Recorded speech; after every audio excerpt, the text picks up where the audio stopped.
How to remove audio from video using CapCut. Hello everyone, this is Max. Welcome back to another tutorial video. So let's start without wasting any time. Also make sure to watch this video till the end. First of all, open up Play Store.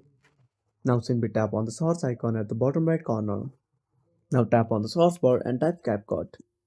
Now once you're done, simply tap on the source icon. Now simply tap on CapCut and make sure to update to the latest version. After updating, simply tap on Open.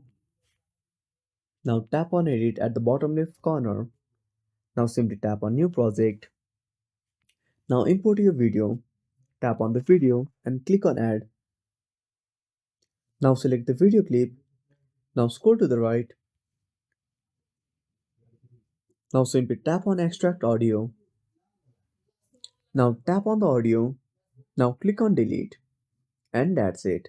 Thanks for watching. Make sure to subscribe our channel and hit the bell icon. See you in the next video.